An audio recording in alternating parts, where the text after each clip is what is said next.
Hello, my name is Leo. We're going to another reading of the Elder Scrolls. Today we're going to be reading Bone, Part 2, by Tavi Dromio.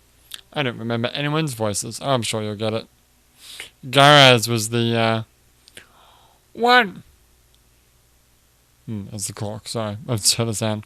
What do you mean, store gets more appealing? Garaz was incredulous. How in Boethiah's name could it get more appalling? Appalling. That's the word I meant to say, not appealing. It's a ruse, Ziamara scoffed, ordering 2 more mugs of grief and a glass of fin for Garaz.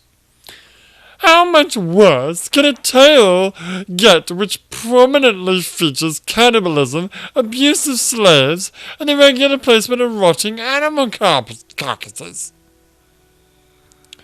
Don't you dare me, growled Hagrid, annoyed by his listeners' lack of appreciation of his prose styling and profiling. Remind me where we were. Isaac Owen is the owner of a stronghold under siege by savage cannibalistic Nords, said Ziamara, keeping a straight face. After a lot of deaths and several unsuccessful attempts to get water, he had his armourer with the unlikely name of Gorkrith outfit his slaves with the first ever bone mold armour. One of them finally makes it back with some water. It was only 1 jar full of water, said Hagrid, pulling back. Oh god, they're going back to this weird thing where they don't do quotation marks for some reason. I don't understand. It's because his narrative or narration is going into another. It's like Inception.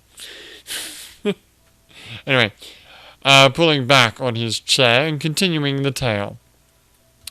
And Aslick Owen drank most of it, passing the remains of his dear armourer Gothcrick and the last dribbles to a few dozen slaves who still lived. It was hardly enough to sustain health and well-being. Another expedition was necessary, but they had only 1 suit of bone mold left, and there was only 1 survivor of the trip. Wait, what's fucking Aslak's voice again? I fucking forgot. What's his voice?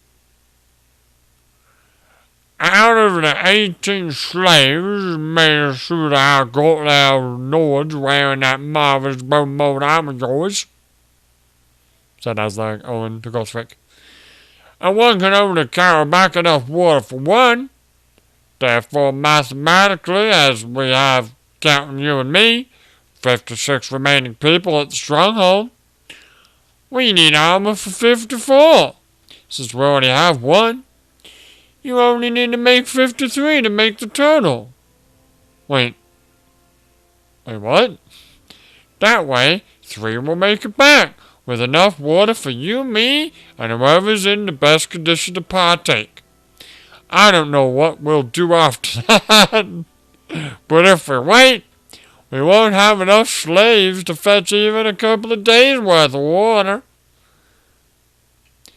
Let me go through that math just one more time. Counting you and me, we have 56 remaining people. So we need armor for 54. Oh, so, right. So the armorer and him. Why does the armorer get a free pass? Because he's an armorer. Right. And then, so they're going to put, are the 54 people all slaves? Or are they just putting bone mold on everyone? Okay. And then, at the end of the day, they'll have 3, mathematics speaking, of course, they'll have 3 bottles of, jars rather, of water, 1 for the king, 1 for, what's his name? Gothcrick, and then 1 for the guy, whoever brings back the water. Anyway. I understand. Wait, what's his voice again? I understand whimpered Gothric. But how am I going to make the armor? I used all the livestock bones to make the first batch of bone mold. Aslic Owen gave an order which Gothric fearfully complied with. In 18 hours. What do you mean, Aslic Owen gave an order which Gothric fearfully complied with? Asked Geomel. What was the order? All will be clear, smiled Halgrid. I have to choose what to reveal and what to conceal. Such is the way of the tale teller. Anyway, in 18 hours, Gothric had 53 suits of bone mail, said Halgrid, continuing, not really minding the interruption. Prepared for the slaves. Without prompting, he ordered the slaves to practice using the armor, and even allowed them even more training time than their predecessors. They not only learned how to move and stop quickly in bone mold, but how to adjust their peripheral vision to see a blow before it came, and to sway, to dodge, and where the sturdiest reinforcement points on the arm were, the center of the chest and the abdomen, and how to position themselves to take blows there, against their natural instincts. The slaves even had time for a mock battle before being sent out among the cannibals. The slaves handled themselves... Damn it. The slaves handled themselves admirably. Very few. Just 15 slaves were killed and eaten outright. Only 10 were killed and eaten when they reached the river. That was when things did not go according to Aslic Owen's plans. 21 slaves with jars of water took off for the hills. Only 8 returned. Wait, no, keep reading. Only 8 returned to the castle, largely because they were blocked by the cannibal Nords. It was a larger percentage than he had anticipated surviving. But Aslic Owen felt righteous indignation at the paltry of loyalty.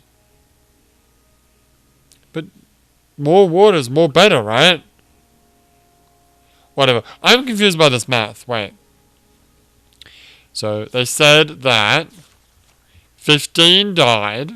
How many were at the beginning? 24. Right. So 15 died, so we're down to... Wait, 15 died? Yeah.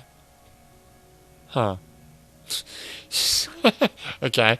So we're down to 9?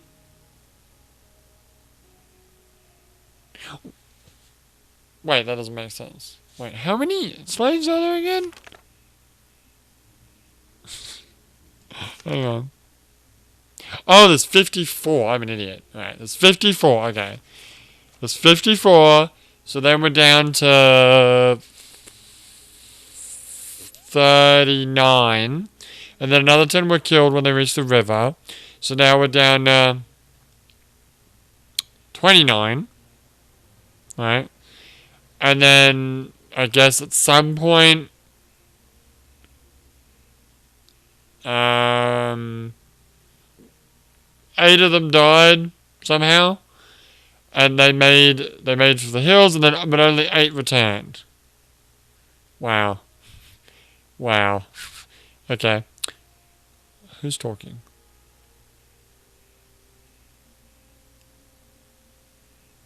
What? Who's talking?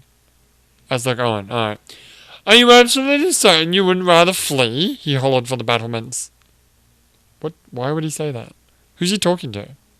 Is he talking to the cannibals? I don't know. I don't understand.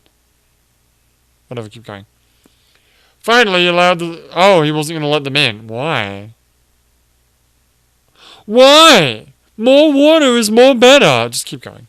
Finally, he allowed the survivors in. 3 had been killed waiting for the gate to open. 2 more died upon stepping into the courtyard. Why? One was delirious, walking around in circles, laughing and dancing before suddenly collapsing. That meant 5 but they were holding water! What? Whatever, don't worry about it. That meant 5 jars of water for 4 people. And the two surviving slaves as like Owen and Gothric. That's good. As Lord of the Manor, Aslo took the extra jar, of course.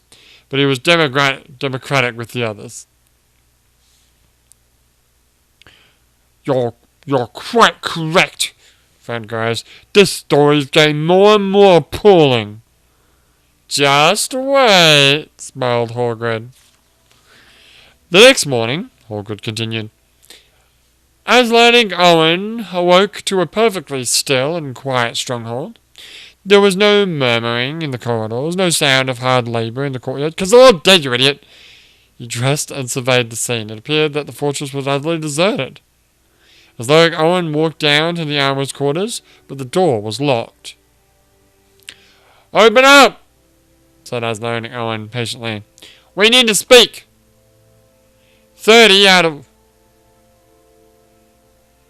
of 54 slaves successfully made it to the river and gathered water. Admittedly, some then fled, and a couple didn't survive because I needed to correct their fickleness. But mathematically, that's 55% survival rate. If you and I and the 2 remaining slaves made the next run to the river, we too should survive. That's the stupidest logic ever! That's the worst logic! That's the dumbest logic on the planet! Whatever, keep going. Who's talking? Zilren and Gothric left last night with their armour, cried Gothric through the door. Who is Zillian and Ghetto? The 2 remaining slaves, they don't remain anymore. You dick. Well, that's vexing, said Aslo Owen. Still, we must continue on, mathematically. Fuck you and your math, you dickhead. I heard something last night, whimpered Gothric in a funny voice. Like footsteps, only different. They were moving through the walls. And there were voices, too.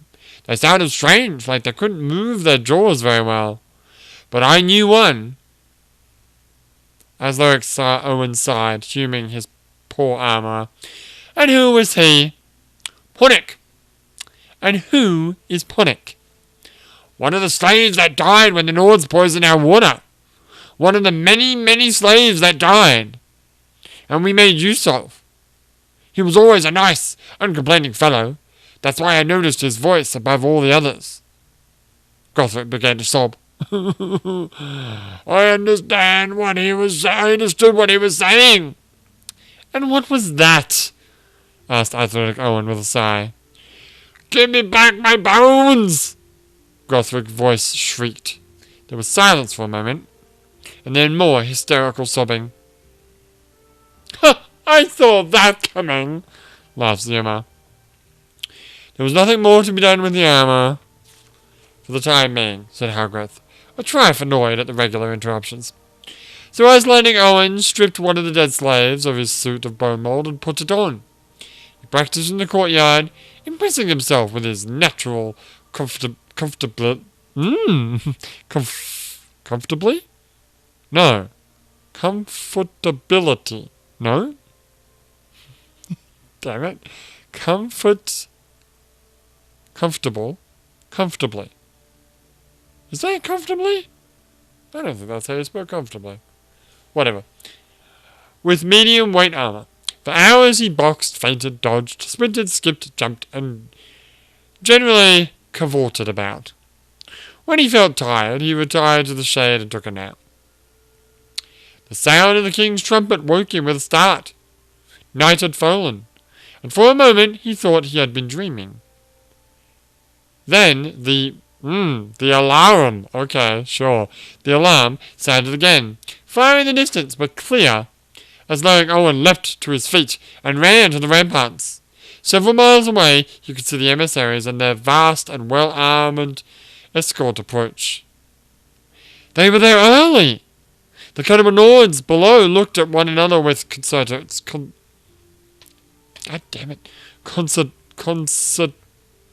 consternation. That's the one.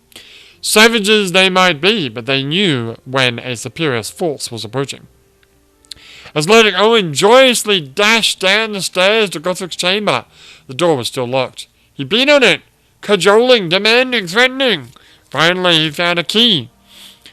One of the few scraps of metal that had not been smelted days before. Wait, I need a drink.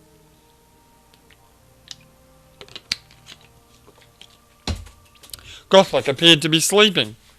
But as Athletic Owen approached, he noticed that the armorer's mouth and eyes were wide open, and his arms were folded unnaturally behind his back.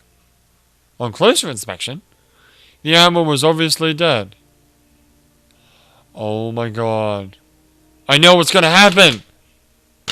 The ghost, like, stole his bones, right? And now he's just this boneless, weird, floppy thing. But that's what's gonna happen. Anyway, on closer inspection, the armor was obviously dead. What was more, his face and whole body was sunken, like an empty pig's bladder. Yes, I'm right. Alright. Something moved. Wait, you have read this book already, haven't you? I read the first book. I don't know if I've read this book. I don't remember if I read both books. Like, I know I've read part 1, for sure, but maybe I have read this, so maybe that's why I'm so, I don't know, intuitive. It's pretty obvious. But anyway, watch that not be it. Yeah, probably. Something moved through the walls, like a footfall, only squishy. Athletic Owen expertly and gracefully turned to face it, completely in balance.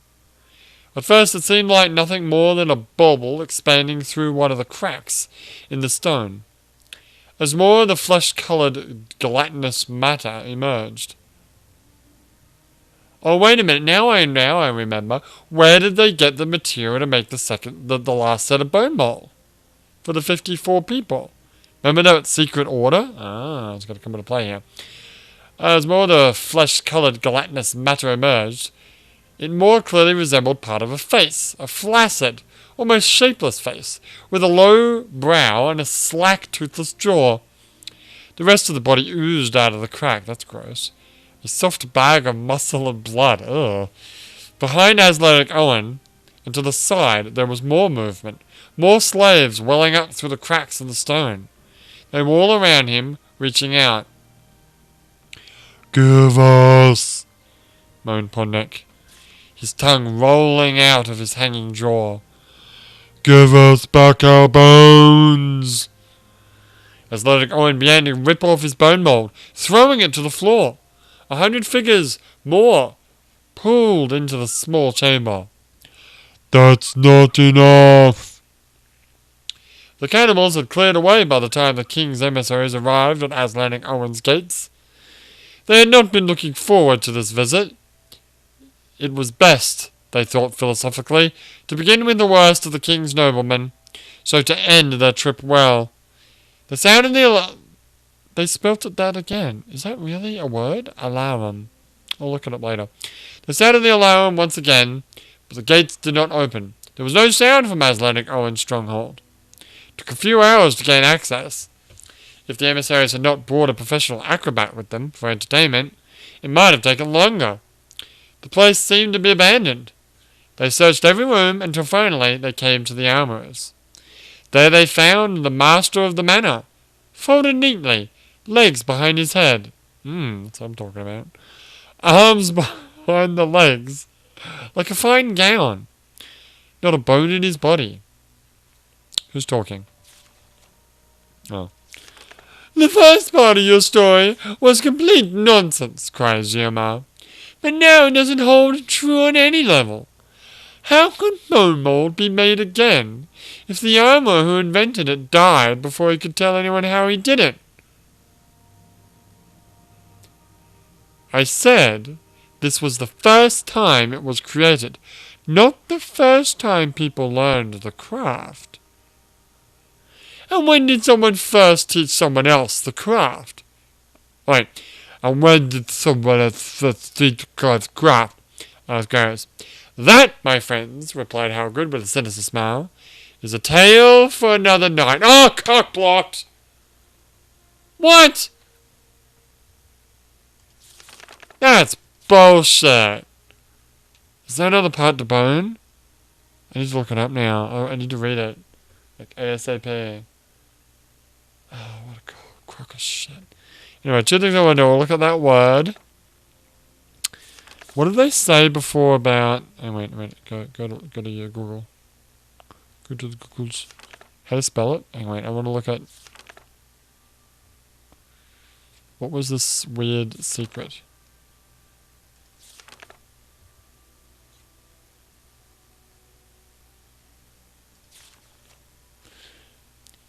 Gave an order which got to Philip could play with in 18 hours.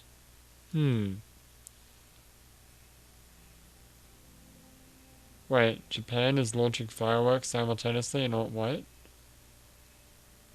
Since when? I don't know. Japanese fireworks are really boring. They really are. Remember when we watched the fireworks display in Summer Lesson? Dude. It's like that, only not quite as good. It's like one firework. One firework. One firework. Wait for it. Big firework. They never do simultaneous launches. It's ridiculous. Anyway, let's get this word up. Where's the word? Bird. Bird is the word. Bird. Bird's the word. Bird. Shut up. Alarm. It's an actual word. What does it mean? It means an archaic term for alarm. So I have one problem with this. I have no problem with using the word alarm, even though I don't know what it means. What I do have a problem with is where's the first time they use the word? Because I'm pretty sure the first time they use it is actually they just use the word alarm.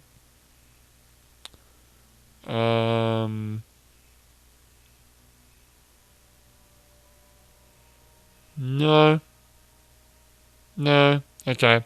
So I was about to rip this book on being inconsistent in its vocabulary usage, but it seems it's off the hook for now. But what's more important, you got to look at that thing about the Japan doing fireworks. Well, seeing as this is going to come out in like 2 months' time after the time of this recording, it's not really worth talking about now. What I want you to do is I want you to go to the wiki. Yeah, shut up. And look up bone and see if there is another part. Or maybe even look up... Oh, it's already there. Shit.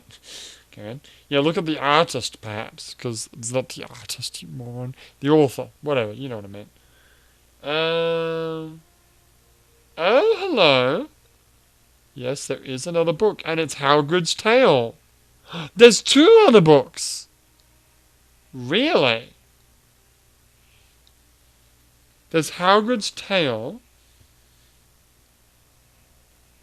And it's got Ziyamo in it. Oh my god, it's got Garrus in it too. Okay, I'm going to read that next. And then what was the other book? There's another book in there. The other book is called Venicris and Bolor.